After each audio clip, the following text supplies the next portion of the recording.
Whenever men choose peace over approaching women, why can't we just accept that? Describe and let's talk about it. So many comments are literally this, like men being like, I don't want to approach because it's not going to be peaceful, because women are going to either make fun of me, call me creepy, reject me, whatever. Like, we will literally do anything to protect ourselves from hurt. And that makes sense from an evolutionary perspective. Like, we need to protect ourselves to survive. But when it comes to living a psychologically rich life and accumulating experience and becoming resilient, you can't just like hide behind fear, honestly. Like, you just can't. Otherwise, you're not going to grow. And the more that we try to choose the path of comfort and convenience, the more that we just like silently kill ourselves. I wholeheartedly believe this. So you can try to like protect your peace all you want, but I can guarantee you that is going to be a longer road of suffering than putting yourself out there and becoming the person that you want to attract in your life. I can agree with a lot of what you're saying there, right? We don't want to completely isolate ourselves and call it peace when actually that's not what we're doing. We're just fear. It's through fear that we're doing this. But one thing that we never really understand as men is why is this called not living a psychologically rich life when men are protecting themselves, or when men aren't getting over things? Why isn't it the same thing when you tell women, why don't you approach? No, it's a man's job. No, it's embarrassing. No, you're afraid of rejection. You see so many videos where women get on here and say they were rejected once, never doing it again. It's not as easy a thing to say or to hold yourself to the same standard that you say men are supposed to do. When men tell you that they want to protect their peace, when they value that more over everything else, I value my peace before I value a woman. Why is it now there's something wrong with that now? When women say it, it's fine. It's, yeah, exactly. These men ain't ish. We get that we're all talking from, some of us are talking from a place of hurt. But let's be fair. Let's call a spade a spade. You want people to live a psychologically rich life. Cool. Get over your fear of rejection. Get over your fears that keep you from approaching anyone in public. Get over that. It's not a simple thing when you just cast it out and tell men to do it. But listen, before we continue, like, comment, subscribe, hit the notification bell so you don't miss no uploads. Still going strong. Still trying to do 2 a day. Share the video. Hype the video. We got merch in the store. So whenever we get into these conversations where we're telling men that you need to now correct, you need to course correct because now you're not doing the things that we want you to do. When men are saying, when we did it, you didn't want it. That was the last defining message that you put out. And you gave compelling reasons for it. And you still, and women today still give compelling reasons why they're saying that men shouldn't be trusted. Men should leave us alone. Okay, we hear you. You got it. But you weren't prepared for what that actually looked like.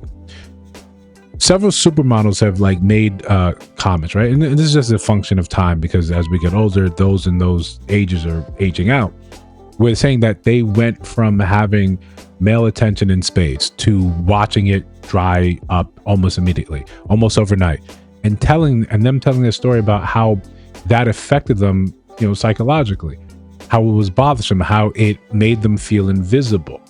How an important part of their life, that attention, that validation that came from the attention, when it's suddenly gone, what it feels like. What I'm assuming is happening for a lot of younger women now is you had an expectation that all your life this was going to be the thing, that men were going to go out their way to look toward you, to find you, to do whatever they can to bend over backwards to accommodate you. And maybe not necessarily just to make your life easier, not to simply pay for your drinks whenever you go out, not to make outside free, but there's a comfort in that validation. When we created a society, when we looked at social media and said this is going to be part and parcel of all our lives, getting the validation, getting the likes, getting the attention, then we created dating apps and the same thing persisted. When you start removing that in real time, because it doesn't matter how many likes and what attention you get online, but in your very real life, when you find yourself alone, when you find yourself going out to these bars, when you go out to the public, when you're in the wild and you don't have the attention, then you start saying, I didn't anticipate this. When the Me Too movement was up, when they were saying, hey, men are bad, cool. The men that were not bad, they listened to you and they said, we'll back off. Do what you want, right? Live your life. We think you should have bodily autonomy. We think you should not be told what to do. You should feel safe wherever you're going. If male attention is going to be the larger problem, the detriment to that, we'll retreat. The assholes that never cared about that, they stayed exactly where they were. So now you've got a society where we are right now, where men have had to redirect that attention. Now redirect that attention where it should have always been, in their own purpose, in determining what they wanted to do in their lives absent a woman. Hey, I want this for myself. Let me go work on that. Hey, I was always curious about that. Let me go work on that. We shuffled through trying to find things that were important to us, what would make our lives intrinsically valuable, and then we stumbled upon one thing. We saw a piece. So, oh wow, this looks tantalizing. This looks delicious. Why were they so obsessed about the other thing for so many years? So men became obsessed with it. This is the ultimate goal. This is the ultimate flex for them to say, I want a peaceful life. We don't say we want a happy life because we understand the fleetingness of happiness. We say we want a peaceful life. And a lot of men have realized when you don't really have women in your life, peace isn't that hard of a thing to maintain. Now, again, I'm not calling women chaotic, but there's a chaotic nature to you.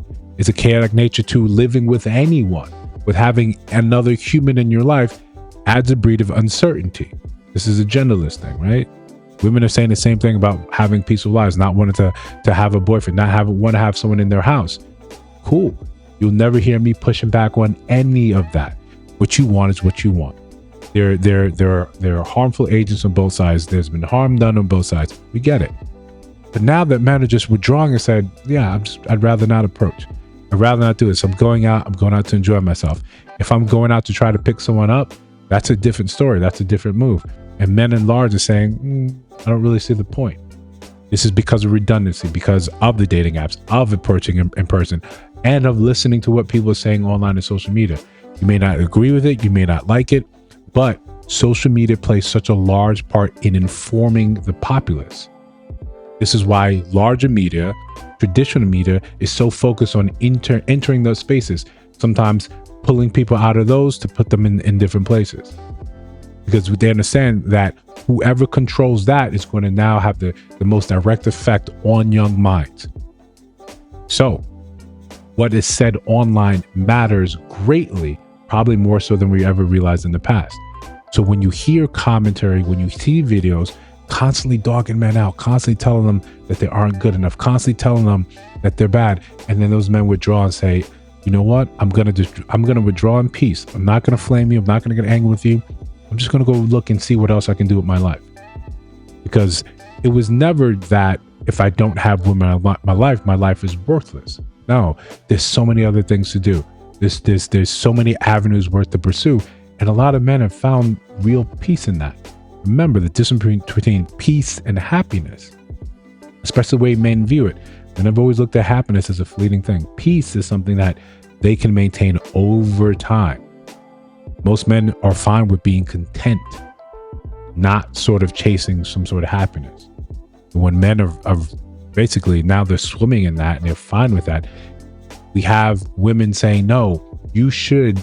That's not psychologically good for you in the long haul. You should be trying to get over your fears no. If you want that so bad, you are now going to have to find a man that's in his peace, or find ways of you getting over some of that fear of rejection, you getting over being in your comfort and saying, hey, there's something else I want in life. If that's male attention, that's male validation from a certain demographic, a certain subset, yeah, you're going to have to be the ones that broach that. It's hard to disrupt a man's peace once he's holding on to it, because it's the most important thing to him. But listen, if you disagree, let me know down in the comments below. If you see other videos on your screen, check those out. Let me know your thoughts about those in those videos, of course. And if you listen to sound my voice now and you have not subscribed, I think you should. I'm just trying to build something dope. I'll see you in the next one.